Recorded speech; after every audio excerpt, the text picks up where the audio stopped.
What's up guys, in this short tutorial I will show you how to fix the issue when you are unable to download and install applications from the App Store on your iOS device. This should be quite an easy tutorial, but if you still have any questions then leave a comment and let me know. First, you should make sure that you're using a reliable network connection.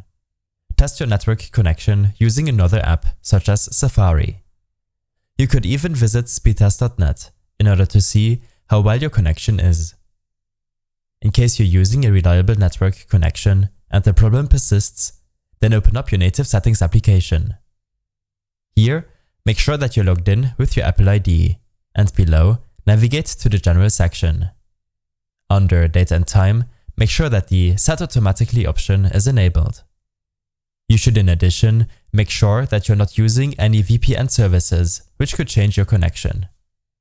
In your storage settings, you should also make sure that you have some available storage left in order to download and install the applications. Next, try to connect your device to a Wi-Fi connection, as some applications won't be downloaded using a cellular connection because the file size is too high.